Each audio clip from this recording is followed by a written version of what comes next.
ṣòro tá a bá ní society tó ń work society lélẹ̀ ìní ní Monday ọjọ́ ajé tí gbogbo èèyàn ń ṣe kíni tólúkàlùkù ń wá bó ṣe máa jẹ bó ṣe máa mu àmọ́ kíyàn tó wá bó ṣe máa jẹ bó ṣe máa mu yẹn ìjọba gbọ́dọ̀ provide ọ̀pọ̀lọpọ̀ nǹkan tó jẹ́ kí nǹkan lè work. Lákọ̀ọ́kọ́ security ìlú ó ṣe kókó, electricity ó ṣe kókó. Nígbẹ̀lẹ̀ náà nínú ibi tí àwọn ọmọ Yorùbá tẹ̀ ń béèrè pé kí ló dé tá a ṣe fẹ́ dá dúró gẹ́gẹ́ bí orílẹ̀-èdè kan. Lákọ̀ọ́kọ́ tó bá rí gbogbo àwọn iléeṣẹ́ tó ń rí láti iléeṣẹ́ tó ń ta ọ̀dà àwọn ọ̀tẹ̀ produce ọ̀dà náà so gbogbo nǹkan à ń import wọlé ni. Bẹ́ẹ̀ bá fẹ́ ra paint tẹ́ máa fi kun léyìn nísìn kí lẹ máa ṣe ẹ máa rà láti ìta. Now ṣó wá rí gbogbo àwọn iléeṣẹ́ tó ń wò yìí nísìn torí pé kò sí generator níta tó fi ń power iléeṣẹ́ kan lélẹ́yìí tó ń ṣe kíni tó ń tajà eléyìí nísìn àwọn charity organization ni mine Camden ní àdúgbò tàwa ṣòro eléyìí nísìn bábà ni ṣòro á rí bábà yìí nísìn àbórí ṣòro pé bábà ni Camden bábà kí ló lè ṣẹlẹ̀ ṣòro pé wọ́ọ̀ ní generator tó fi operate àwọn èèyàn dẹ̀ ń gẹrun nínú ilé ń bẹ̀ ṣòro pé bábà ni kí leléyìí àwọn èèyàn tó ń gbé nínú bíbà ilé leléyìí now store kan nìyẹn ṣòrí church ṣòrí church ṣòrí pé wọ́n ti tilẹ̀kùn church ṣòrí pé kò sẹ́yẹ kankan bẹ́ẹ̀ olúkálùkù ti lọ St. Michael Church making a family out of stranger. Kódà wọ́n máa ń ṣe legal services níjọ́ Wednesday fún ẹ̀yin tẹ́ bá ń gbé nílùú òyìnbó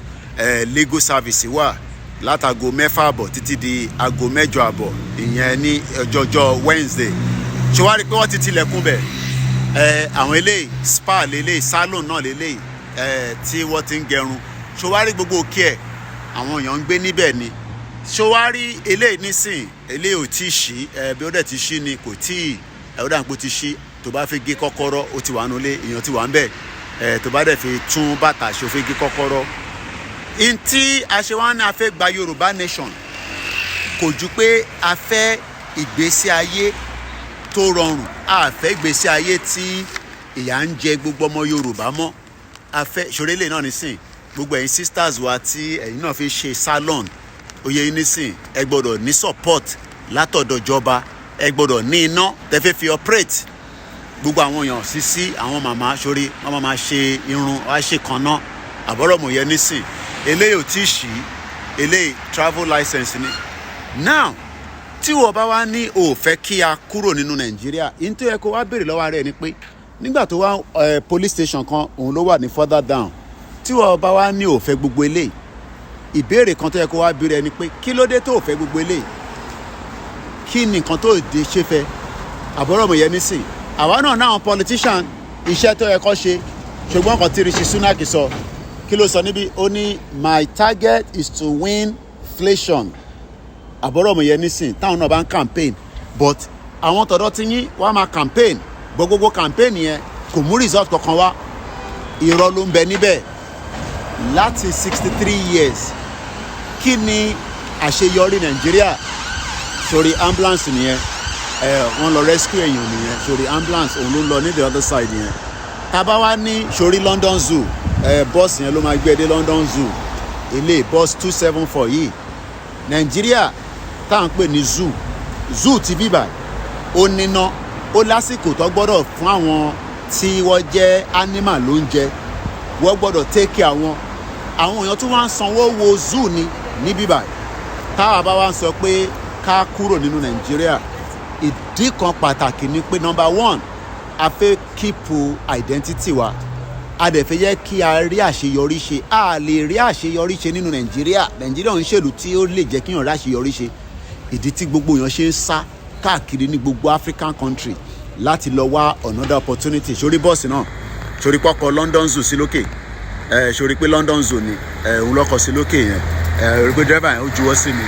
tá a bá wá ń sọ pé a fẹ́ Yorùbá nation tí bàbá Akíntóyè ní Yorùbá country ó sàn ju Nàìjíríà lọ Nigeria is dead and it is not going to work and these are all the reasons